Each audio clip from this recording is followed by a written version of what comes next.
What up? Welcome to Homegrown Hustle, where local brilliance takes the center stage. I'm your host, Matt Eichmann. Join us every week in celebrating innovation, guidance, and the power to inspire greatness. Let's explore the stories that shape our local business landscape, and together, let's ignite the spark of excellence. What's up, everybody? Welcome to the Homegrown Hustle. I'm here with Michael O'Keefe. He's the owner of PressureTitans, and he's a special kid. So let me tell you a little bit about Michael, what I know about him. So those of you that know me know I go to the gym at kind of a psychopathic hour. I'm at the gym 4 o'clock every morning. And the reason I do that is because there aren't a lot of people there. But one guy I saw there consistently one vehicle I saw, and then eventually just shot him a text because I knew he was a grinder, was Michael. And turns out my assumptions were correct, and you are a grinder, and you're 2 years into your business now, operating out of the Chaska-Chanhassen area. And a really interesting story, a lot of inspiration I think some of the younger entrepreneurs could get just from hearing your story, Michael. So thank you for hopping off the plane from Ireland and coming over here. And now that I've done my long-winded intro, you want to go ahead and look right into the camera right here. Sure. and introduce yourself to everybody who's listening. Tell a little bit about yourself and how PressureTitans became a thing. Sure, absolutely. Yeah. So Michael O'Keefe, I'm the owner operator, PressureTitans, like Matt was saying. I started the business about 2 years ago, 2.5 years ago. And it really just came from a desire. It really honestly came from seeing videos on Instagram of guys doing it. And then realizing that this market is untapped, but also oversaturated at the same time. So there was a lot of younger guys like my age, 18 to 25, going and buying pressure washing equipment and going and starting their business. But a lot of them would fall off after a year or just not even continue after the winter and won't even have an established LLC or anything like that. And to me, the way that I could stand out would be finding the proper ways to do things, reaching out to the proper people that have been in the industry for a long time and have been doing it for 15 years. Like one of my partners, Jeff Essig over at Clean and Seal in Chaska, he was a big foundation for me in getting started and understanding what do different chemicals do? What do they do to different surfaces? What does different pressure do? Because a lot of times, people just think of pressure washing as, okay, it's high pressure water, but and it is, but there's a lot more to it when you start getting into the nitty gritties of house washing, roof washing. Am I removing organic growth? Are we removing oil stains? Because the customer is calling you and they don't really know. Exactly. Right? They just think I need somebody with a high powered water, and that you show up and you're like, well, if it's here, we need to use this to actually get the end result you want. But exactly. Customer is not going to know that calling you. Exactly. A lot of times I'll get a call for, hey, can you pressure wash my house? And it's like, I'll always just say yes, but in reality, we'd never use pressure on siding. We do a soft washing application where we just let the chemical do all the work and eat away at that organic growth. And so for me, that first year of getting started was research. It was around this time that I kind of got the idea to establish it and get some equipment. So I still had some literally Instagram, and you're like, okay, I'm going to hit a Google search, see how much this stuff costs. And you just started. Yeah. I talked with my dad, actually. I was like, I'm kind of, because that I day trade in the mornings, and I was like, I need something to do. I need something to do besides gamble. Yeah, exactly. And rely on that purely because it's just a stressful way to rely on income, and it's not consistent.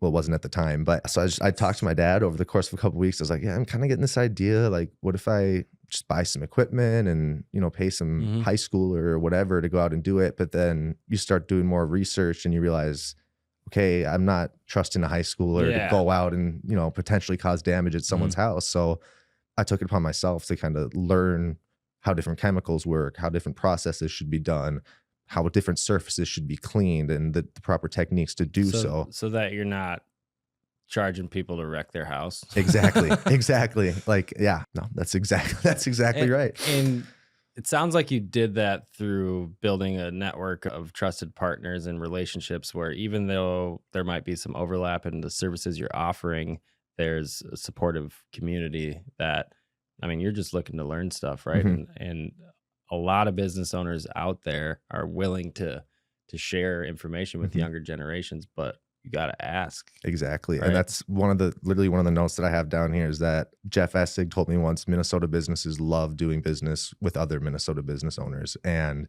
that's really stuck with me since then. And Jeff runs a great operation over there. I don't know if you've met his brother Cody, but they waterfront restorations, they're just doers, man. Yeah. They just get stuff done and they take action. And the community around the lake there and in Chanhassen, when you do good work and you follow up and like you care Mhm. about the things that you're talking about, business comes back around, even if it's not a recurring business model like Right. yours and mine. Like the customer is going to remember that, because unfortunately there's a lot of home service businesses that leave customers with bad customer experiences. Mhm. And now we have to overcome that, even though it's not related oftentimes, right? Yeah, no, absolutely. So what are some of the things that you maybe learned the hard way in that first year?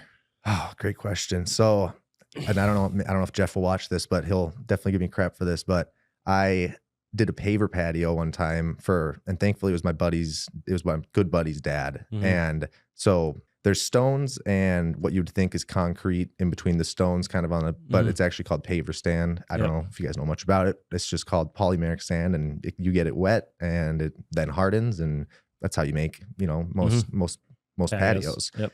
And I just went in there with my surface cleaner and went over everything and blew all the sand out, and I didn't even Oh, really man. realize it. And I was like, man, where's all this like sludge coming out of here? What is all Mhm. this stuff? And then started to realize, I was like, oh crap, I just Took the screwed whole up. patio apart. Yup, exactly. And thankfully Jeff has supplies and everything and was willing to kind of show me what to do, how to Jeff fix it. has made and how that to- mistake before, it seems like. I'm sure somebody along the line has, because he stresses that constantly, is let us handle pavers. They do a phenomenal job. I don't know if you've seen that. Yeah. Amazing house we've on worked Tonka. on a lot of the same homes. They're one of our partner businesses as well. And the attention to detail that they have on like some of those driveways that are all pavers, Mhm.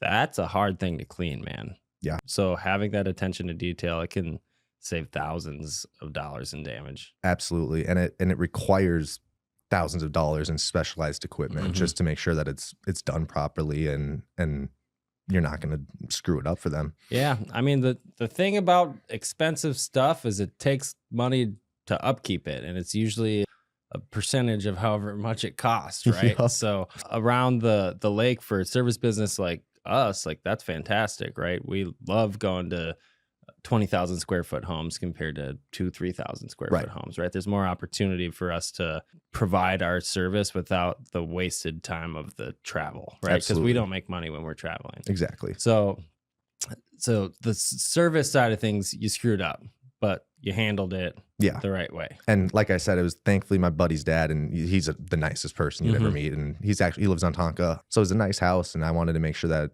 I remedied it properly. And so he was really understanding, and I went back out the next couple days and took care of it with new sand. Yeah, And but you're not really getting paid for that No, stuff, I right? was so not. that's what I call tuition, where you make a mistake and now you gotta learn from it. Yep. But being able to learn from it and then not repeat it and build processes so it doesn't happen, like it's critical for businesses to stay afloat. Absolutely. How'd you go about getting new business, right? So you say, hey, Pops, I'm thinking about doing this. And then all of a sudden you end up doing it, right? Yeah. So get me from I bought the equipment to my first job. Okay. So yeah, I bought used pressure washer from a pawn shop. It was like $200, super just Hell yeah. resident, just the most residential thing you'd ever see. And Mhm.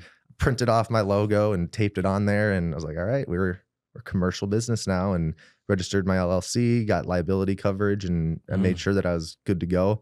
I didn't even have uniforms the first couple months that I was Really? out there. Yeah, I just went and Doesn't really matter though. it doesn't. And that's kind of what I noticed, is that homeowners really respect the hustle more than anything, and the want to perform a good service for them. And that's what I did. I swear by door knocking. I know it's like the least, probably least productive way to go about getting new leads. But I don't know, man. In my industry, it's one of the fastest way to grow a business. I love it. Homeowners just don't like it. Yeah. Right. Yeah. As at least if you're like really pushy with it, Sure. like a lot of them are. But I try to be, hey, this is my service. This is what I'm offering. Is there anything that I could assist you with? If it's a no, I'm good, then it's a nice to meet you. Thanks for the time. If it's a yeah, can you tell me a little bit more about that? Then I would be happily go more into detail. And you know stuff. how many business owners and businesses are out here saying, "How do I get more leads? How do I get more leads?" And they don't just do what you just said right there. The easiest thing. To me and you, it seems like would be the simplest thing is just go face to face. But we create these barriers though when we're building businesses of like we've got SEO and we're marketing and our leads come through this. But at the end of the day, all of that is just leading towards me having a conversation with the customer about the services I provide, whether or not they see value or not. Right. So the way you're going about that, I'm just impressed that you just did it. Really. I like to say I'm an extroverted introvert. So like I love to be alone but I love to have conversation too. I love to go and talk to people, and especially when you're going about and say somebody's siding is just filled with moss and mildew and mold, and they like everyone in the neighborhood sees it and they know that it's there, but they don't really know that. Yeah, they don't even know that soft washing is a thing that can be done, because it really is a newer concept in the northern states. Let's dive into soft washing, Michael. Sure. Let's tell everybody that doesn't know what it is, what it is, because it is magical. It is. It really is. And it's honestly kind of what I'm focusing on, not intentionally, but what I've kind of grown into and wanting to focus on more. So what happens is in the moisture, in the dampness and in the heat, we'll get a lot of organic growth. And I won't go into like different specific types, but anything you see that's green, brown, on your siding probably shouldn't be there. And so what I'll do is we'll come in, or on your roof too even. And so what I'll do is we come in with sodium hypochlorite mixture and we apply that with a low pressure, and you just let it sit. It's like a big foam pretty much, right? Yeah, kind of. You can, and yeah, you'll add a surfactant usually to help it stick to the surface and help it spread it more evenly. And you just let the chemical do the work. You don't want to use pressure. You're using garden hose pressure to get that stuff off of there. And you know that it's working when you can put your phone up and start a time-lapse video and just slowly watch it turn back to the normal siding color. And for me, that's been super satisfying to do. It's super fun to. That's a really good marketing video right there. Yeah. I've got it all over my Instagram. It's just those time lapses. And this year I'm focusing on, I got those Meta Ray-Bans that have the camera, and I got a new sick. I got a new expensive camera too, so I'm going to be able to get more POV shots and get more 4K resolution, good videos for content. Social media, that stuff hits so well. Yeah. Right. Like the businesses that are absolutely crushing and actually monetizing, making money from the platform, are making videos like that for their business that are just like ASMR type stuff, and people just want to watch it. Yeah. Right. And if you can do that, then get just the general public to want to watch something, making a specific area where you want to provide a service and have people in that area watch that same video is like exponentially easier. Yep. But there's a lot of shit to juggle in running a business, Michael. Right. So marketing, we're always like, we need marketing, especially right now, February, when it's cold out and there's not a lot of power washing and the Christmas lights aren't coming down just yet and all that. So right now, like if I had to take some assumptions, you're like ramping up and getting ready for the season. Yeah. Right. So what are you doing this year that's different than year 2 when you were? Sure. Yeah. This year, like I told you kind of in the beginning, is focusing really on organic leads. And obviously I've got that SEO stuff going on, but that to me was just kind of an essential part that I had been lacking on, was my website. I built it on GoDaddy, so it wasn't really professional you built at all. That. You literally did all this stuff, didn't you? I didn't see any other option really. I mean, didn't have money to do it. That too. It's like, I'm not paying some guy to do this for me when I can just watch a couple videos, spend 8 hours, not even learning it, and just go do it myself. That will change eventually because your business is growing. Yeah. Right. But taking that stuff on and doing it again, like taking action on little things and then being okay with it not being perfect. Like some people will never take the action because they're not okay with that Mhm. last little part. Well, the question I have is what even is perfect, right? Because like as a business is growing, it's going to change the definition of that. And there's going Mhm. to be different requirements that your business has.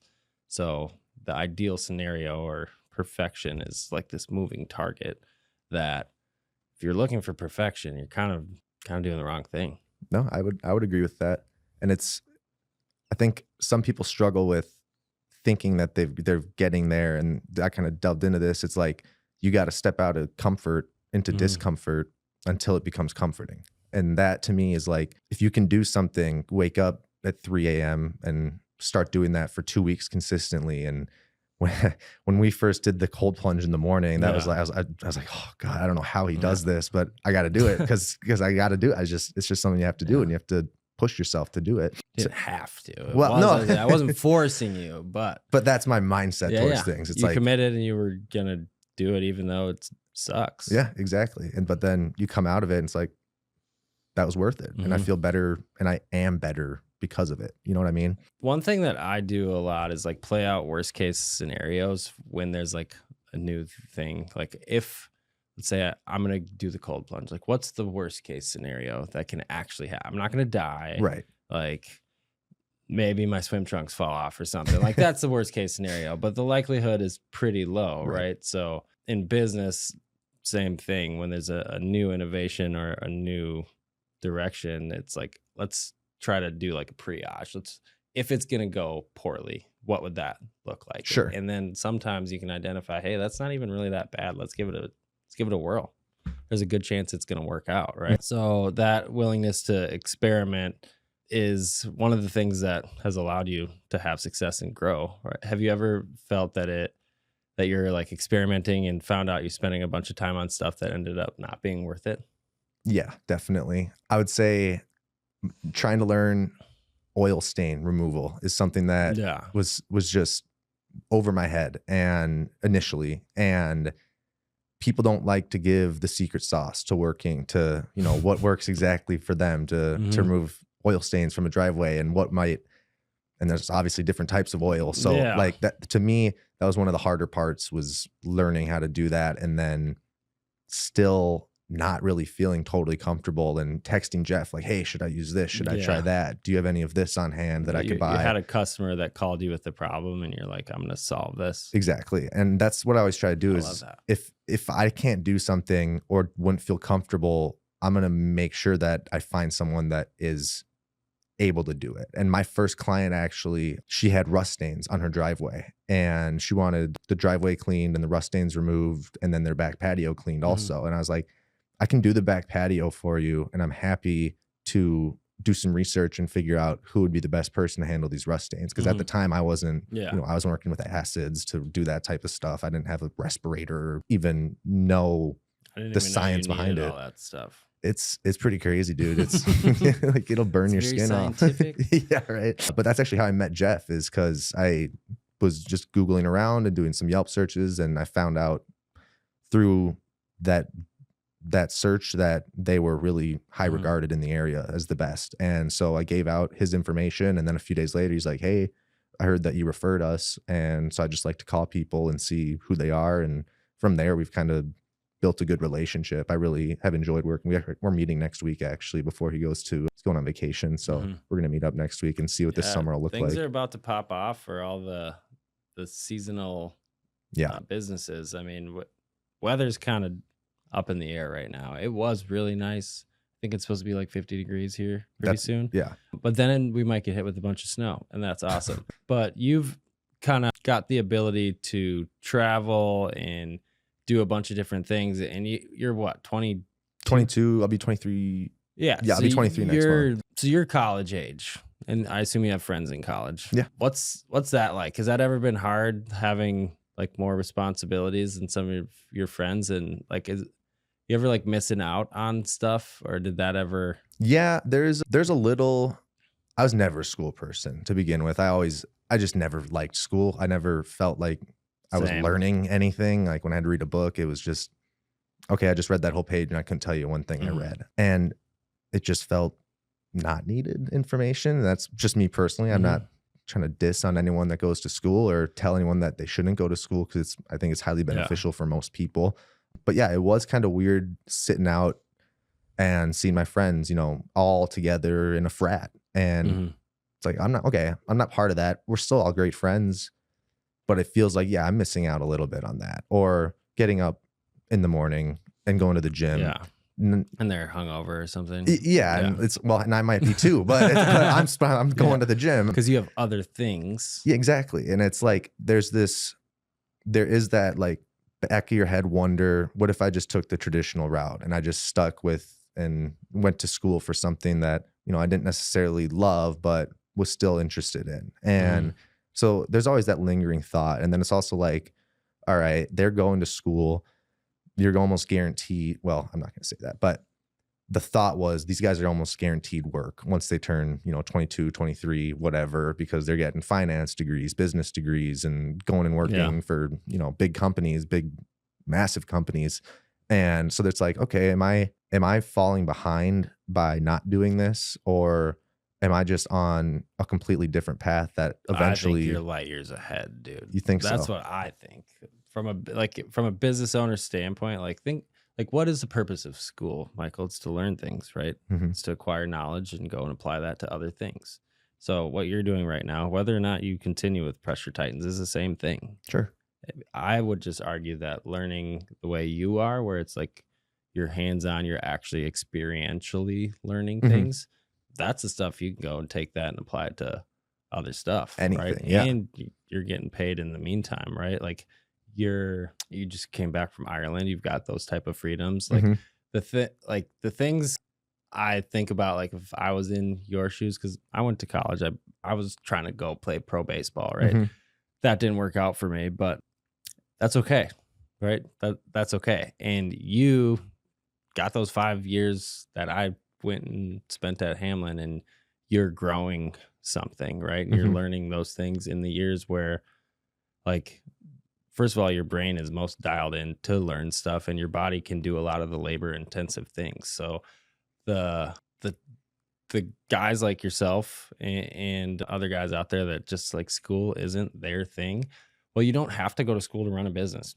No, absolutely. And that's another really important thing to know. Like if you can take action and have confidence and communicate with customers, like you can fire up a power washing business if you want. Exactly. Right. And that there's a lot of businesses out there where there's different industries and different types of competition or whatever, but there's nothing to stop you from starting a business if you go and make that decision. Exactly. Right? So did you do the design of the logo and all that yourself? So actually, yeah, my uncle, also another small business owner, MN Laser Designs, I'll shout him out. He used to be, I don't even know what his role was. He worked at the Target Center for years doing all of their graphic design, all of their animations that you'd see on posters, on the digital screens, everything like that. So when I started the business, I was like, hey, would you be willing to help me design this logo? And he's just full gung-ho. He's like, I went over to his house and we probably spent 4 or 5 hours just picking through things and making little changes, and just sick logo. Dude. Yeah, it's like we're the Titans of the pressure washing industry, you know. So I wanted the strong, muscular guy and with the wand in his hand, and so that's what it was. And yeah, so that's kind of how we made it. And this shirt actually is the only collared shirt that I have with the logo. That's all right, dude. Appreciate you busting it out here today. Absolutely, man. I wasn't sure what to wear. I saw some of the other videos. I'm like, okay, he's got collared on, and then summer hoodies. So I was like, no, I'll just go pretty low key here. Yeah. So what are the things you're thinking about right now for your business? We were talking about SEO and marketing and all that. Your business is to the point where you've got a customer base that you can call on and see if they want services again. Real quick, what are all the service offerings that you have? Pressure washing, obviously, soft washing, do gutter cleaning, ice dam removals, holiday lighting. And then I'm now starting to, so I partnered with another younger guy. He's a year younger than me. His name is Eli Sweeney. He's the owner of Oil and Water Decks. And what they do is primarily Ipe Brazilian tiger wood refinishing and restaining, because it's a type of wood that you're going to see on Tonka houses a lot, because it's super expensive, tough to work with. Yeah. And it is you can screw it up really easily. Oh yeah, I've seen it. Yep. And so I've worked with him on a few projects last year where I would either get a lead for them wanting their deck cleaned, and then also, hey, do you know anyone that does staining? And it's like, okay, are we cleaning or are we removing stain? Because they're actually drastically two different things. And so we worked together on a few projects where I would go and I would apply, a chemical stripper, because it essentially needs to be done every year or every 2 years, kind of based on your location, how much shade you get in your backyard, what the deck, what's it facing, northeast, whatever. So we worked together, and I went out and I did the pressure washing and stripping of the chemicals. And then his guys went out and did the sanding and application of stain. And we kind of found a good rhythm to the point where now this year I'm going to be doing all of his pressure washing. And so that's going to be big for me, because his business has been around, I want to say, over 7 years. I know his brothers started it and he kind of took it over. And so they've got a good reputation in the area. And then, so I've got that, at least, I think he was talking like 70 to 80 decks that we'll have for sure guaranteed this summer to do. So that's right. Yeah, dude, that's good. I'm super looking forward to that. And then my buddy, staff for that. yeah. And then my buddy Jeff Hopwood over at Shine in Minnetonka, they do window cleaning. And for me, he's super nice. I don't know if you know him at all, but he's a super nice guy, and he has taught me a lot about kind of like how you have with the mentorship, and just teaching me early on what is it like being in business. And the benefit that he's had is that he has the franchise behind it, and he's had, I think he's going on year 6 now. Yeah, good point. But he's got hundreds of customers that he's willing to share with me, and I'm willing to share with him, because they offer pressure washing, but most of the time it's just going to be me going out there and doing it for them. And I offer window cleaning, but I'm just going to send Jeff's guys. The end customer is the same regardless, right? So you can market for power washing, they can market for window washing. That customer needs both services or wants both services. And if you can get to that customer without both of you having to pay for the lead, like, that makes the most sense for everybody. Yeah. And that's what me, Eli, Robbie, and Mitchell are all trying to do. These are all the guys that go to Lifetime and basically make it their office space. They're all the same age as me. And so Mitchell he's the owner of Silver Pines Construction. He actually is pretty new, just established his business, got his contractor's license a few months ago. And he's already just diving right in and working with like Gagne Homes and stuff like that to build primarily decks, but they'll do a lot of just general contracting. And Robbie Evans, Freshwater Landscaping, that dude's the definition of hustle. You've probably seen him in passing at the gym. He gets there pretty early, some days like 5:36. So on days you've probably seen him like when you're walking out, he's walking in. And I kind of go into monk mode when I'm at I know you do. You're head to the grindstone. But yeah, those guys, we've been in constant communication of, hey, let's build a network where the customer only has to call one person. And I'm to the point now where PressureTitans, I don't even want to call it a pressure washing business. I want to call it just everything. I haven't found the right term. Business, I'm the exterior home services. And I even started to list pest services on my website, just because I know that I can call you guys. And well, honestly, sometimes the first step for us is, hey, Mr. Homeowner, we got to get a power washer out here to get all the spider webs off. Sure. Otherwise, our job's a lot harder. Right? Yeah. So like what you're doing, there is like a pest control component to it.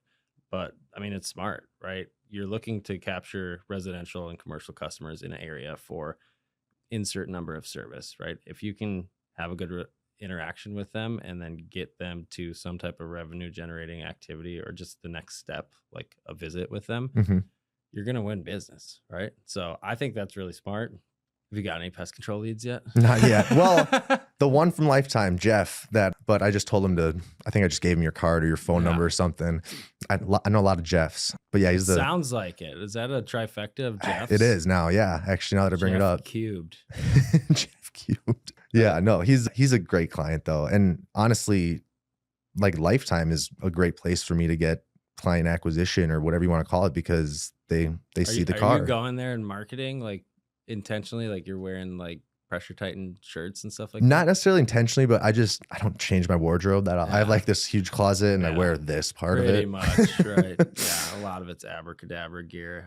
Yeah. And I'm waiting to get a new truck with wrap, and so it's like, and then people just inquire about it in the locker room, when we're uplifting, and he's just, hey, I got this green stuff on the side of my house. Is this something you could help me with? Like, yeah, I'll swing by after my workout and I'll take a look and we can talk from there. And that's been huge for me. Building those relationships and getting those leads has been, I'd say, worth the very expensive gym membership price that Lifetime is. There's other benefits to it, but like networking and creating relationships and connections, like you don't have to go to networking meetings and stuff like that. Like if you have a product that a homeowner can buy anywhere you're at where there's homeowners, there's potential for you to make sales. Right? Absolutely. Now, if you go in there trying to find somebody to sell something, people kind of feel like they're being sold. Like, I don't know if that'll work well, but just being a walking billboard for your own business, like there's nothing wrong with that. And as a business owner, it's kind of like your job to do that. Yep. Right. You have to constantly be your biggest advocate. I guess I don't know a better term, but like, yeah, I like to pull up with my trailer some mornings. And so then people are kind of like, what is that? This what guy's doing some shit today. Yeah. So Yeah. Like when I see the trailer, I'm like, okay, he's got a few houses he's ripping over. Yeah. It's like, God, I got a busy day, so I'm just going to go straight from here and we're going to get at it. So the early morning routine for you, is that something that you started and has kind of set you up for success throughout your day? Because for me, like it's completely transformed my day. I would 100% agree with that. I think it's the first step on, it's gonna sound tacky, but like the discipline journey of not necessarily forcing, but wanting to do better and be better. And for me, it's like, what's the most measurable thing I can do? Wake up consistently every day of the week. Go to the gym every day of the week. Even if you're tired, even if you're sore, go for 20 minutes, go do something. Get a win somewhere. Get something that's saying I'm on the right track today. I'm doing something with my time, because the time, right? I mean, time is your most valuable asset, and I'm young, so I have a lot of time and I don't want to waste it. I want to spend it making money and working and growing my business and building relationships. And kind of like you said with the network meetings, it's like I used to go to them and I don't anymore because I've kind of found a natural way to network. And again, Lifetime has been big for that. But how many hours a week do you spend at Lifetime? We're going to tag Lifetime Fitness in this, by the way. Yeah, it's a Minnesota business. That's a good question. It's kind of fallen off recently just because I've been traveling so much. My time's been weird, but I'll try to get there at 3:50. And I'll usually leave at 5:30, but in the winter, I've been doing a lot of twice a days. So then I'll kind of go back around 10:30. Well, and that's when my friends all go too. And it's like, but it's horrible because it's like, there's one treadmill open and you're waiting to use a bench. And it's like, well, okay. And now my heart rate's going down. My time slot better. Yeah. When there's 6 people there. Seriously, it's the same 6. So what are the challenges that you have right now outside of hiring some people to help make sure you're staffing for those 70 or 80 decks that you've got? What else are you trying to accomplish here before the season kicks off and you're cleaning people's houses and stuff? Good question. So I need to reincorporate. So right now I'm just in this kind of, I don't know if this is really important information, but like I'm an LLC, but I'm being run as a sole proprietorship. And my accountant wants me to go either S Corp and start paying myself, because right now it's just I love the IRS tax code and finding ways that you can take advantage of it. Yeah. Like the first thing is make the money. The second thing is try to keep as much of it as you can without Uncle Sam taking the full share. Yeah. Legally, obviously. Right. Like, exactly. There's lines that you don't cross, and that's what accountants are there for, to help us not do that. Exactly. And it's our job to get as close to those lines as we can. Ride it as finely as you can. But that conversation, I've talked to some business owners, dude, where they've had that conversation with me like 3-4 years in a row. Like, should I S Corp or whatever? Like, I'm not an accountant. And if you're still having this conversation or thought process, like, what have you been doing for the last 3 years? Yeah. Right. Make a decision, freaking move, and then see what happens after. Exactly. I don't know. it's easier for younger people to do that, I feel like. So if I'm you, I'm tripling down on trying to grow this and figuring out if you want to keep doing that or have a big exit and go do something else. Yeah. And that's kind of like, I'm not putting any pressure on myself to have to like, I don't want to have like, obviously it's good to have goals, right? But I don't say this is my 5-year plan. And by year 5, my business is I'm either going to sell it or we're going to decide to ultra scale at that point or franchise out at that point. I just don't like that, because then I think it kind of creates barriers for yourself or limits what you might be willing to do. Like if I were to say, I'm for sure going to sell my business in 3 years, whether it's just the client list or my holiday lighting route or whatever, I feel like that would limit me. And I wouldn't have even started advertising for pest control or ice dam removal, but not really, it's going to sound bad, but not really caring allows me to really grow it and do anything and add anything, because at the end of the day, home services are always needed, and there's always going to be a market for it. And there's always going to be professionals that some are going to be willing to help, but most of them are going to be like, yeah, let's work together on this because it benefits you, it benefits me, and it benefits the customer. And to me, that's the ultimate win right there, is when we can make money and they can get the exact outcome that they wanted. Everywhere. And then now we're problem solvers as business owners. We're not just out there to make money. When you are a service provider and a customer asks you for something you don't offer and you just say, we don't do that, like you kind of took a few steps backwards with that customer, because for them to even be asking that is like a level of assumption that you do offer it. So early on for me in business, if I got the same question twice and I didn't offer that service, like I was finding a list of people, I was figuring out if they were quality people that I could trust to have go in my customers' homes. Yep. Right. Because now when I'm walking around inspecting people's homes,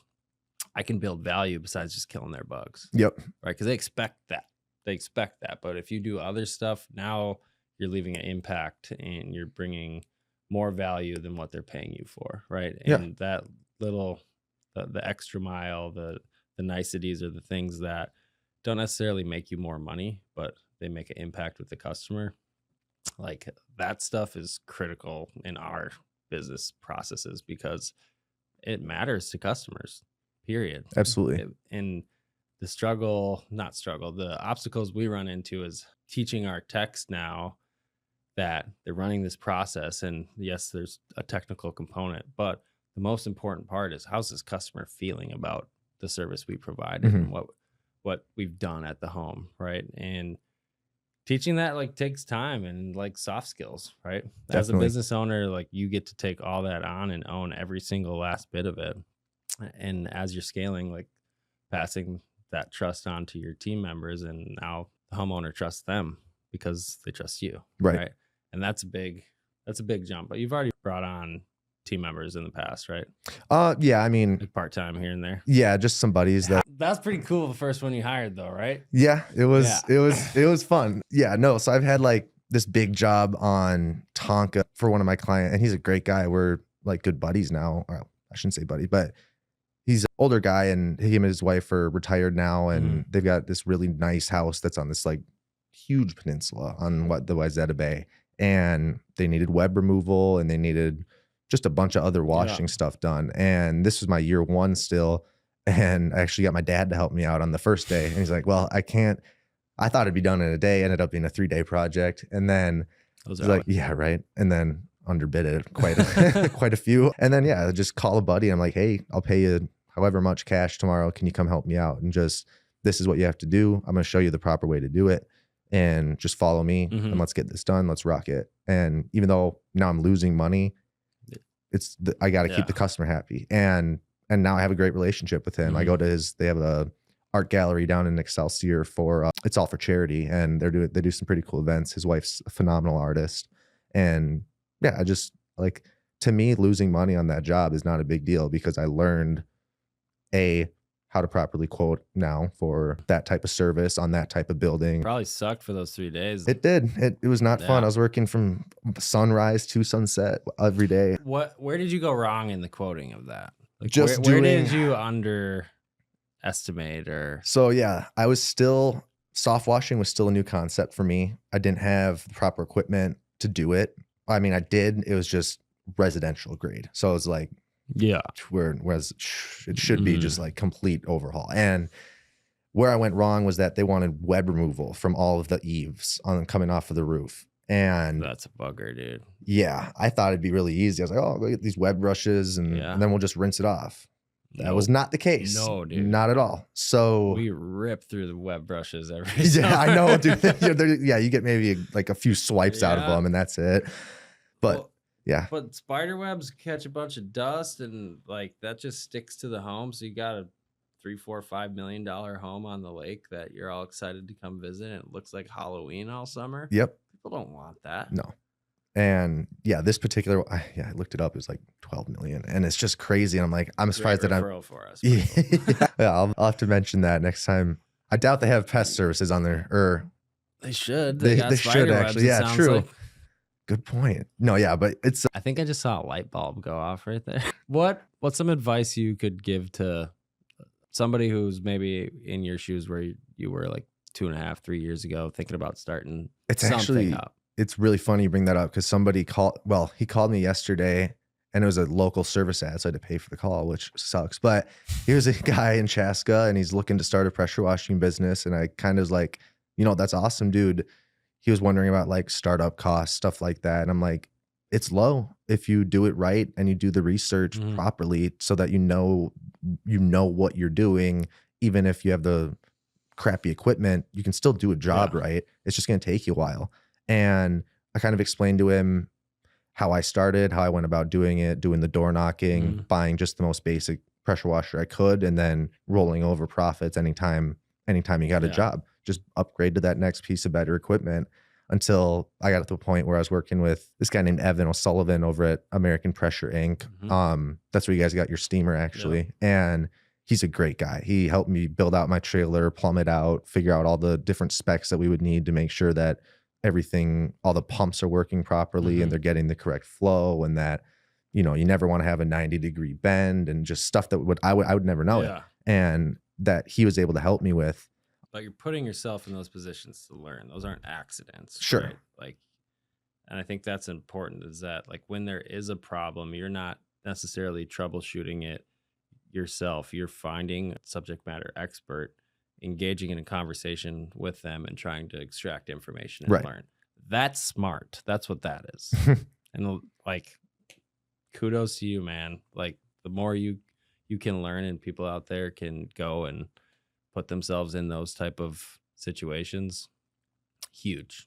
Great advice. Yeah, I think, just putting yourself out there and having confidence is the biggest thing nowadays. Because I've seen this thing, and I'm going to screw up the statistics on it. It was like, people apply on Indeed, like over 800 applications, and they'll get, maybe 5 responses. And I don't think that's the actual number, statistic, but these people are just online. I'm like, bring your application and your resume into where you want to work. Go somewhere. Go ask. Go, like, you will not get anything out of life if you don't ask for it. And closed mouths don't get fed. Yeah, no, I've never heard that, but I like that term. So yeah, that's always kind of been my mindset, is just do it and see what happens. Even if the answer is no, or even if it's something you weren't expecting, at least that's now new information that you have in the back of your head for when something might come up in the future. That was a really long answer. No, that's great. I'm excited to see what you do here this year. I know year 3 for a business like yours, like that's where it blows up, really. And you've got a lot of things dialed in. So I'm excited to see what happens, and we'll probably have you back on next year to see what the progress has been like, and definitely see you at the gym. Thanks everybody for tuning in here. Mike, thank you. Really appreciate you driving out here. Oh, no problem. Keep taking care of those customers. I'm going to follow up with you on some stuff for our customers as well. I think there's some synergies we can create there. Absolutely. Just to provide those services, because we get the questions every time in the spring. So let's get in front of that. Thanks everybody for listening. Till next time, keep hustling. Thank you. Hey, thanks for tuning into the Homegrown Hustle. It's been an honor to share the stories of local legends who make our community thrive. Don't forget to subscribe, rate, and review. Please stay tuned for more insight and inspiration. We got a lot of heat in the chamber. This is Matthew Eichmann saying peace out until next time. Get hustling.